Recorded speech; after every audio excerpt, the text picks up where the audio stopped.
to discuss is Brian Kilmeade, host of One Nation and co-host of Fox and Friends. Okay, Brian, we're going to start with the Caitlin Clark stuff, and then if we can, we'll get to that unseemly other stuff, okay?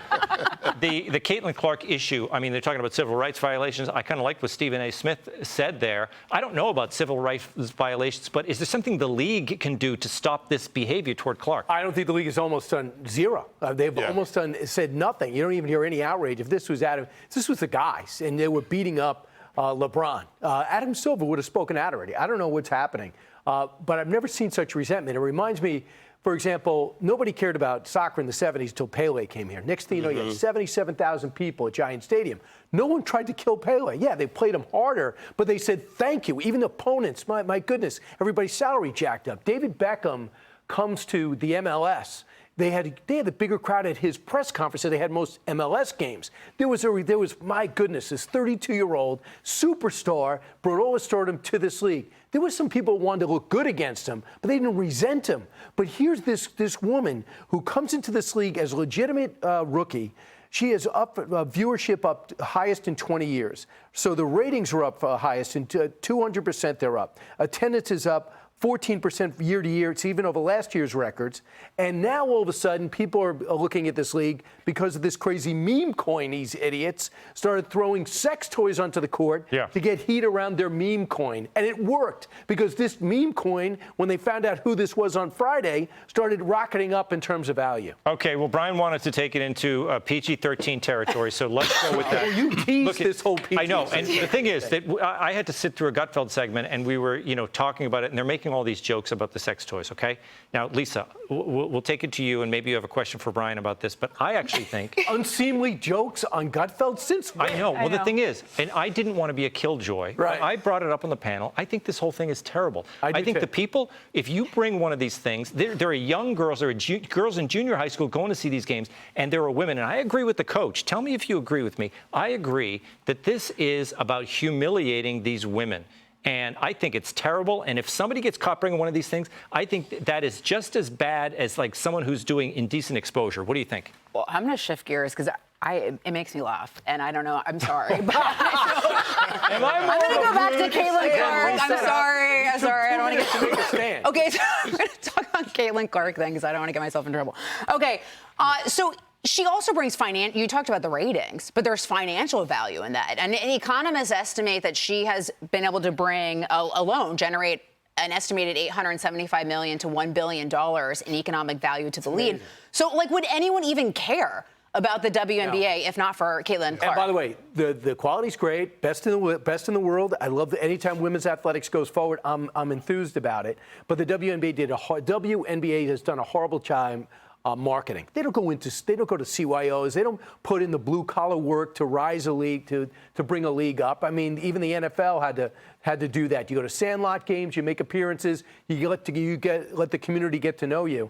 I mean, the WNBA store, since not just her jersey, sales are up 400%.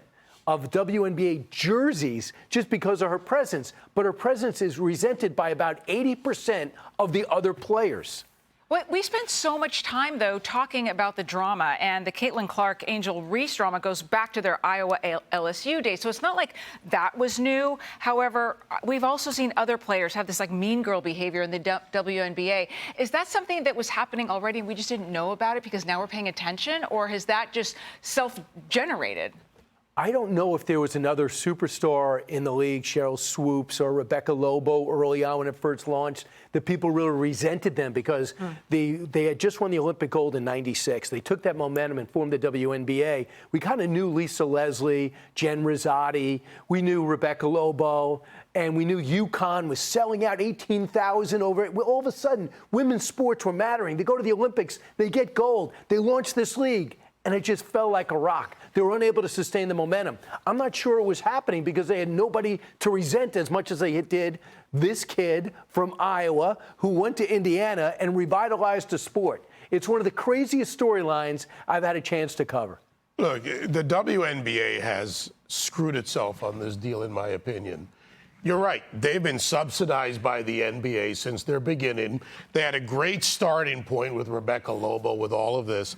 But what have they done now? They've turned it into a fight that has for the public watching a racial component rather than unity, which is something they preach but don't practice.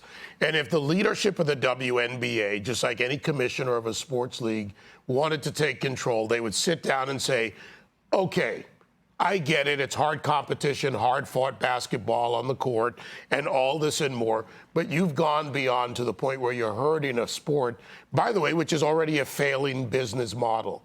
Right. If they weren't propped up and subsidized by the NBA, they'd be dead. And the finances are beginning to even out now. Like these leagues, the attendance is coming up. People have interest in it now. They're not capitalizing it correctly. But I will say this.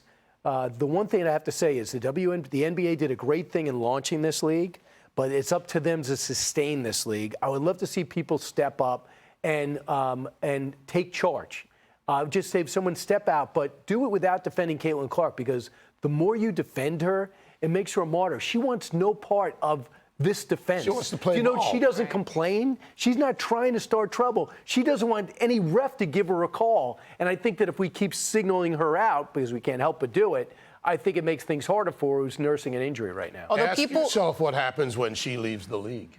People are facing charges for throwing the things on the court, so you probably shouldn't do it. Yeah, well, they tackled him on Friday. And I think they should. You're getting Brian, in trouble. quickly, yes or no question, would you step up and be a coach in the WNBA? Well, it's been offered. And I'm so glad you brought this up, Tom, if they could match my salary demand. You'll bankrupt the whole Don't leave us, organization. Brian. Don't miss That One would Nation open Live like 50% tonight of the jobs around here. at 10 p.m. Eastern. Hey, Sean Hannity here. Hey, click here to subscribe to Fox News YouTube page and catch our hottest interviews and most compelling analysis. You will not get it anywhere else.